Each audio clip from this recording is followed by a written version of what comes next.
नमस्कार, आप देख रहे हैं सुप्रभात बिहार और मैं हूं आपके साथ सुकन्या सिंह। सबसे पहले देखिए बड़ी खबर, जहां सन्नो को पीएमसीएच रेफर किया गया है। बेहतर इलाज के लिए सन्नो पटना के पीएमसीएच रेफर की गई है। पुलिस एस्कॉर्ट टीम के साथ पीएमसीएच भेजा गया है। एम्बुलेंस में डॉक्टरों की टीम भी मौजूद है। सिविल सर्जन ने कहा बेहतर इलाज के लिए भेजा गया है पटना पीएमसीएच। बड़ी खबर बता रहे हैं आपको। बता दें कि सन्नो को पीएमसीएच रेफर किया गया है। बता दें कि ये बच्ची तब चर्चा में आई थी जब वो बोरवेल के गड्ढे में गिर गई थी और लगातार न्यूज 18 ने मुहिम चलाया था और सुरक्षा एजेंसीज ने भी मिलकर सन्नो को बाहर निकाला था और अब इसे बेहतर इलाज के लिए पीएमसीएच भेजा गया है।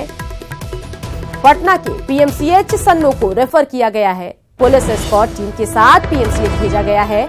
एम्बुलेंस में डॉक्टरों की टीम भी मौजूद है। सिविल सर्जन ने कहा बेहतर इलाज के लिए पटना पीएमसीएच भेजा गया है। अरुण हमारे संवाददाता इसी खबर पर ज्यादा जानकारी के साथ फोन लाइन से हमारे साथ जुड़ गए हैं। अरुण, अहम खबर आ रही है कि सन्नो को बेहतर इलाज के लिए पटना के पीएमसीएच रेफर किया गया है। क्या कुछ सन्नो की स्थिति है, डॉक्टरों का क्या कहना है, बताइए।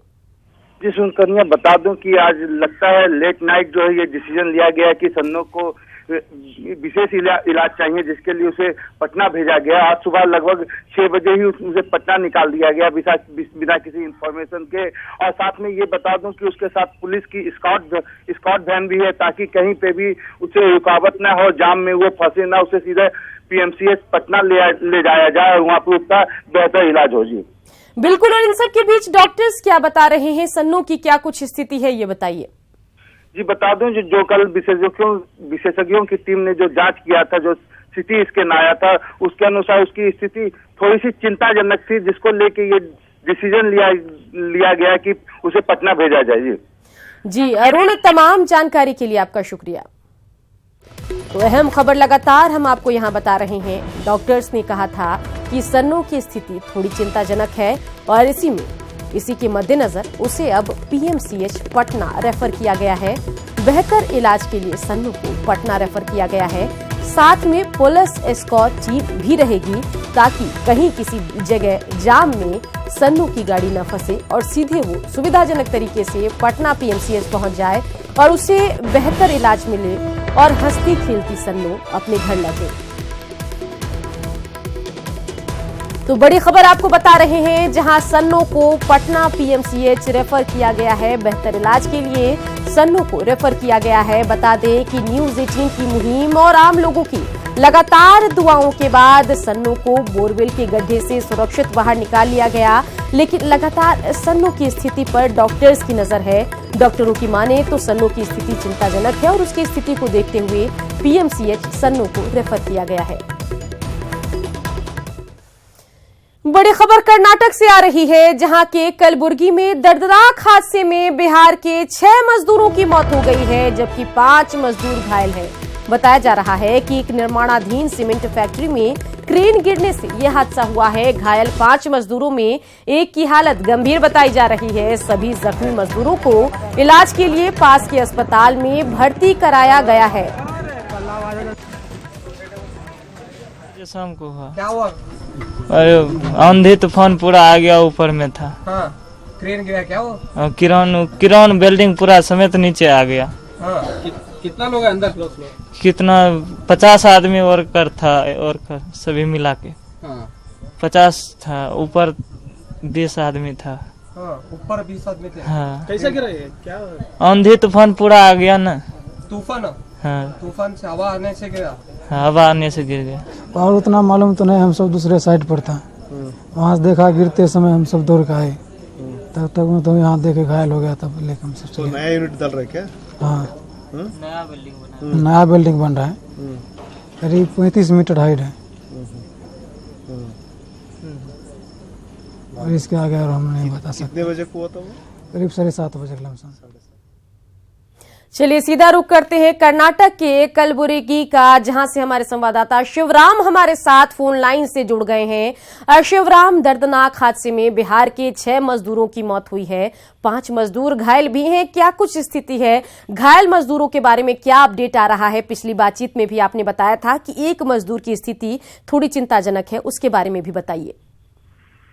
सुकन्या, एक मजदूर का स्थिति चिंताजनक है। वो उसको कलबुर्गी हॉस्पिटल में ट्रीटमेंट करवा रहे हैं और 4 लोगों का छोटा मोटा घायल हुआ, उसको ट्रीटमेंट करने के बाद उसको वापस भेज दिया। अब तो उसका क्या हायर ट्रीटमेंट के लिए हैदराबाद भेजना है क्या है, तो डॉक्टर डिसीजन लेने वाला है। अब तो आउट ऑफ डेंजर है बोल के डॉक्टर्स बोले हैं। 6 लोग घटना में 6 लोग का मौत हुआ।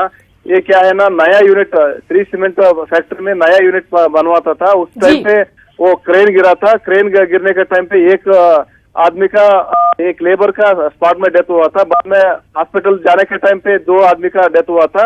हॉस्पिटल में ट्रीटमेंट फेल होके 3 आदमी का मौत हुआ था। ये सभी लोग बिहार मित्र है, वो काम करने के लिए इधर आए थे मजदूर लोग। वो इसी टाइम पे ये हुआ, वो बारिश आने के टाइम पे क्रेन गिरा के ये हुआ। उस टाइम पे 60 लोग उस स्पॉट में काम करता था। वो क्रेन गिरने का बाद सभी कुछ लोगों को घायल हुआ, उसको हॉस्पिटल को एडमिट करे।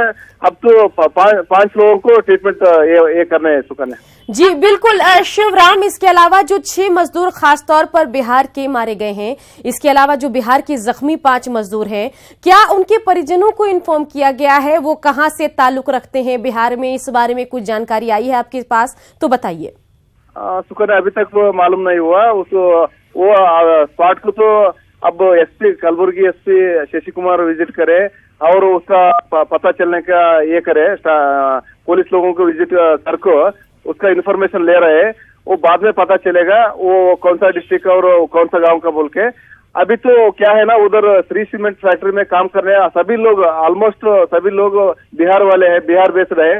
वो उधर काम करने के लिए आए थे। इसी टाइम पे ये इंसिडेंट हुआ सुकन्या।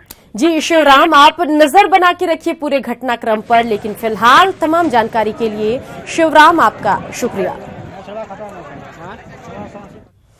मुजफ्फरपुर रिमांड होम में बच्चियों से यौन शोषण के खुलासे से बिहार समेत पूरे देश में हड़कंप है। इस मामले में बाल अधिकार संरक्षण आयोग का एक पत्र मिला है, जिसमें सरकार की बड़ी लापरवाही सामने आई है। रिपोर्ट देखिए।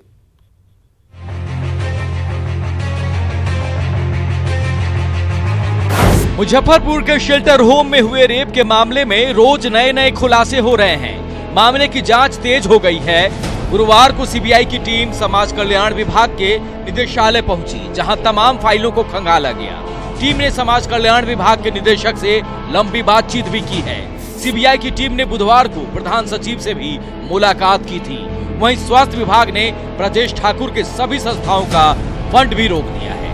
साथ ही एड्स कंट्रोल सोसाइटी ने सभी कॉन्ट्रैक्ट को टर्मिनेट कर दिया है। इस मामले में सबसे पहले खुलासे का मुख्य किरदार रहे TISS यानी Tata institute of social sciences. इसके सोशल ऑडिट ने पूरे मामले का खुलासा किया था। उसके प्रोजेक्ट कोशिश के डायरेक्टर मोहम्मद तारिक ने बताया कि आखिर कैसे शेल्टर होम में घिनौनी करतूतों का पर्दाफाश हो पाया। जो चीज़ें कुछ शेयरिंग में आई, एक पैटर्न सा इवॉल्व हो रहा है इंस्टीट्यूशन के अंदर कि इस तरह की घटना हो सकती है। And that is what we had asked the state government कि इसमें प्रॉपर अप्रोप्रिएट अथॉरिटीज से इन्वेस्टिगेट किया जाना चाहिए, ताकि पूरा सच जो भी है इसमें बाहर है। हम नहीं कर सकते थे because we are not a investigating agency, लेकिन वी हैड आस्क्ड कि इसलिए उसके बाद रिपोर्ट के बाद पुलिस इन्वेस्टिगेशन शुरू हुआ और अब तो काफ़ी सारी चीज़ें निकल कर आ रही हैं। तो वहाँ पर जो हमको समझ में आया उसके बेसिस पे हमको लगा कि इसमें इसको जांच पूरी अप्रोप्रिएट अथॉरिटी से यहाँ किए जाने की ज़रूरत है और अपने उस तरह की बात रखी सरकार के सामने। इस बीच मामले को लेकर न्यूज 18 को बाल अधिकार संरक्षण आयोग का एक पत्र हाथ लगा है, जिसमें सरकार की बड़ी लापरवाही सामने आई है। बालिका गृह कांड से 8 महीना पहले यानी 22 नवंबर को ही बाल अधिकार संरक्षण आयोग की टीम ने मुजफ्फरपुर के पर्यवेक्षण गृह और बालिका गृह का निरीक्षण किया था और व्यापक गड़बड़ियां पाई थी। पत्र के मुताबिक आयोग की अध्यक्ष हरपाल कौर, सदस्य पंकज सिन्हा और सदस्य विजय कुमार रोशन ने निरीक्षण किया था। आयोग की अध्यक्ष से मिलते ही बच्चियां फूट फूट कर रोने लगी थी। बच्चियों ने बताया भी था कि ना तो सही शिक्षा दी जाती है और ना ही कौशल विकास और आवासीय इंतजाम सही है। अधिकार संरक्षण की टीम ने निरीक्षण के तुरंत बाद समाज कल्याण विभाग को केंद्र की लापरवाही और कमियां की रिपोर्ट सौंप दी थी। बावजूद समाज कल्याण विभाग ने 8 महीने तक बच्चियों की परवाह नहीं की। मामले का खुलासा करने वाले तारिक भी मानते हैं कि जिन पर जिम्मेदारियां थी उन्होंने ही इसका दुरुपयोग किया। आपके होम्स आपने एनजीओ को रन करने के लिए दिए, तो यहाँ पे एनजीओ ही इन्वॉल्व है। आपके डिस्ट्रिक्ट में चाइल्ड प्रोटेक्शन ऑफिसर होता है जिसकी जिम्मेदारी होती है बच्चे के रिहैबिलिटेशन के पूरे प्लान को एग्जीक्यूट करना। इस केस में he himself is an accused. Child welfare committee जो बच्चे से जुड़े सारे फैसले लेने के लिए उनकी जुडिशरी पावर होती है, उसके मेंबर्स इसमें इन्वॉल्व हैं। तो एक तरह से जो एक उसके प्रोटेक्शन के लिए जो सिस्टम बनाया हुआ है वो सिस्टम कोलैप्स हो गया यहाँ पे, which is very unfortunate. Remand home में यौन उत्पीड़न मामले को सुप्रीम कोर्ट ने स्वतः संज्ञान लिया है और केंद्र के साथ राज्य सरकार को नोटिस जारी करते हुए 7 अगस्त तक जवाब देने को कहा है। उम्मीद की जानी चाहिए कि इस मामले में जांच की रफ्तार और तेज होगी और पीड़ित बच्चियों को न्याय मिल सकेगा। पटना से रजनीश के साथ दिल्ली से शैलेंद्र वांगू, न्यूज़ 18। मुजफ्फरपुर बालिका रिमांड होम में यौन उत्पीड़न मामले में सुप्रीम कोर्ट ने स्वतः संज्ञान लिया है और केंद्र के साथ ही राज्य सरकार को नोटिस जारी करते हुए 7 अगस्त तक जवाब देने को कहा है। वहीं इस मुद्दे पर सियासत भी तेज हो गई है।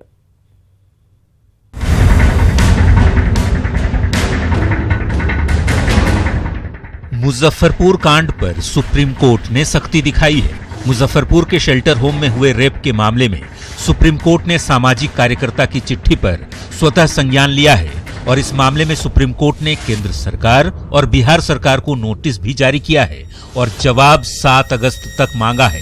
इस मामले में अब 7 अगस्त को सुनवाई भी होगी। वहीं इस मुद्दे पर सियासत भी तेज हो गई है। कांग्रेस ने सुप्रीम कोर्ट के कदम का स्वागत करते हुए कहा है कि इससे पीड़ित बच्चियों को न्याय मिलेगा, तो वहीं बीजेपी का कहना है कि सरकार मामले की सीबीआई जांच करवा रही है और बेहतर होगा कि हाईकोर्ट की निगरानी में जांच हो। केंद्र सरकार और राज्य सरकार सो रही थी। सुप्रीम कोर्ट ने स्यो मोटो अपने आप में संज्ञान लेके जो नोटिस इश्यू किया है, तो एक उम्मीद जगी है कि अब उन बच्चियों को जिनका कोई नहीं है, माँ बाप परिवार, उन बच्चियों को न्याय मिले और जो अक्यूज्ड है उनको पूरी सजा मिले। सीबीआई जांच होगी, जांच होने लगी है। कोर्ट को निर्णय करना है कि मॉनिटरिंग करेगा कि नहीं करेगा। सुप्रीम कोर्ट ने भी संज्ञान ले लिया है। हम खुद भी कोर्ट को कहने के लिए तैयार हैं कि साहब आप मॉनिटरिंग करिए। जेडीयू कोटे के मंत्री जयकुमार सिंह ने भी सुप्रीम कोर्ट के संज्ञान लेने के फैसले का स्वागत किया है और कोर्ट की निगरानी में सीबीआई जांच कराने की संभावना का समर्थन करते हुए कहा है कि राज्य सरकार किसी भी हाल में दोषियों को बख्शने वाली नहीं। जो उसमें संलिप्त है उसको उजागर करने के लिए पहले से ही सरकारी तंत्र लगी है, सीबीआई को दे दिया गया है। यदि कोर्ट को लगता है कि हमको और कोई सजेस्ट करना है तो स्वागत योग्य है। जिस तरीके से पारदर्शी दिखाना चाहेंगे बिहार सरकार तैयार है। मुजफ्फरपुर कांड पर सुप्रीम कोर्ट के स्वतः संज्ञान लेने पर एलजेपी प्रमुख रामविलास पासवान ने कहा है कि बिहार सरकार मामले पर मुस्तैदी से काम कर रही है और राज्य सरकार की नीयत पर सवाल नहीं खड़े किए जा सकते। बिहार सरकार सुप्रीम कोर्ट ने यहाँ कहा, होम मिनिस्टर ने कहा और बिहार सरकार ने बिना किसी मीन मेक के जो है उसको क्या कहते हैं कि सीबीआई का जांच का आदेश क्या दे दी जाए। देखिए, एक होता है नियत होता है, लेकिन जिस तरीके से सरकार क्या कहते हैं कि उसमें क्या कहते हैं कि अलर्ट है, काम कर रही है, तो उसमें बिहार सरकार के नियत पर कोई डाउट नहीं कर सकता है। बहरहाल देश की सर्वोच्च अदालत के दखल के बाद उम्मीद है कि जांच की रफ्तार और तेज होगी और पीड़ितों को न्याय मिलने के साथ ही सभी दोषी सलाखों के पीछे होंगे। Bureau report, news 18।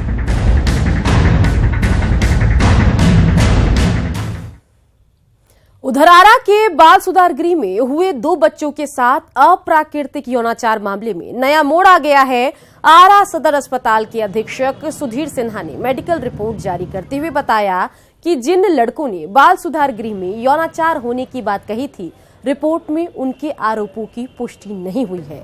हालांकि मेडिकल रिपोर्ट में यह साबित हुआ है कि बाल सुधार गृह में लड़कों को डंडे से पीटा गया है। वहीं बाल संरक्षण इकाई के सहायक निदेशक आलोक रंजन ने यह बताया कि इस मामले में जो आरोपी है उसमें एक आरोपी पॉस्को एक्ट के तहत बंद है। नेगेटिव है और हमें क्लिनिकल एग्जामिनेशन में उसके ऐसा कोई भी प्रत्यक्ष प्रमाण नहीं मिला जिसे यह साबित करता हो कि उसके साथ ना यौनाचार किया गया। सीतामढ़ी में तटबंध निर्माण कार्य में घोटाले का आरोप सत्ताधारी दल के नेता भी लगाने लगे हैं। जिले में संभावित बाढ़ को लेकर लोग जहां दहशत के साये में जी रहे हैं, वहीं तटबंध निर्माण कार्य से जुड़ी निर्माण एजेंसी निर्माण कार्य को छोड़कर फरार हो चुकी है। रिपोर्ट देखिए।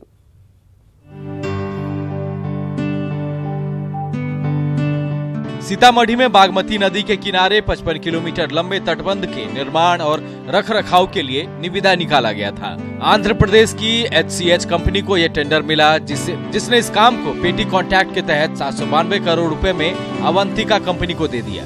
पिछले 12 साल से अवंतिका कंपनी तटबंध निर्माण कार्य के नाम पर महज खानापूर्ति कर रही थी और अब यहाँ से फरार हो चुकी है, जबकि तटबंध की हालत खराब है। जगह जगह तटबंध रेन कट की वजह से कमजोर हो चुका है। वहीं कई जगहों पर बागमती नदी के कटाव से तेजी से जमीन नदी में समा रही है। जेडीयू नेता ने तटबंध निर्माण में भारी पैमाने पर अनियमितता की बात कही है। आज 12 वर्ष होने जा रहा है और इन्होंने HCL कंपनी ने अवंतिका और भिन्न भिन्न जगहों पर विभिन्न सीमाओं में अनेक पेटी कंट्रैक्टर के नाम पर दूसरे कंपनियों को काम करने में दे दिया। जो काम आपके सामने है, हम उसकी अच्छाई को भी बताना चाहते हैं। कहीं कहीं बहुत अच्छा काम है, हमने आपको दिखाया है, लेकिन कहीं कहीं इस तरह का होल है। यहाँ भी हमारे लोग यदि बांध पर पड़ जाएंगे तो मुझको लगता है कि 40 फीट 45 फीट नीचे और वो नदी में समा जाएंगे। तटबंध की हालत बेहद नाजुक है और जिले में बाढ़ की त्रासदी आने का समय भी यही है। स्थानीय प्रशासन के लोग तटबंध की सुरक्षा को लेकर सतर्क तो दिखे, लेकिन जल संसाधन विभाग के अधिकारी यहाँ कहीं भी नजर नहीं आए। प्रशासनिक अधिकारी भी इस मामले में अपनी लाचारी जता रहे हैं।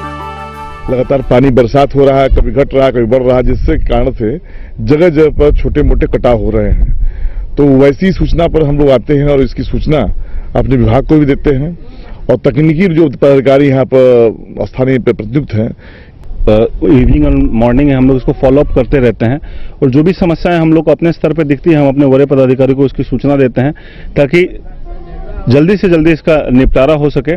बाकी बहुत सारी चीजें टेक्निकली हम लोग के हाथ में होता नहीं है, हम लोग इन्फॉर्मेशन गैदरर्स के तौर पे हैं, इन्फॉर्मेशन गैदर करते हैं और फर्दर उसको आगे की तरफ बढ़ा देते हैं। लेकिन ये आश्वस्त करना चाहते हैं कि जब तक हैं हम लोग यहाँ पर, कभी भी ऐसी सूचना मिलेगी हम लोग को तो कोशिश करेंगे कि किसी तरह का कोई जानो माल का नुकसान नहीं हो। सीतामढ़ी में तटबंध निर्माण और लोगों की सुरक्षा के सवाल पर पैसा पानी की तरह बहाया जा रहा है, लेकिन धरातल पर काम कम हुआ है। लेकिन निर्माण एजेंसी, विभागीय अधिकारी और सफेदपोश लोगों की जेबें जरूर भर रही हैं। राकेश रंजन, न्यूज़ 18 सीतामढ़ी। और इसी के साथ इस बुलेटिन में इतना ही। मुझे दीजिए इजाजत। नमस्कार।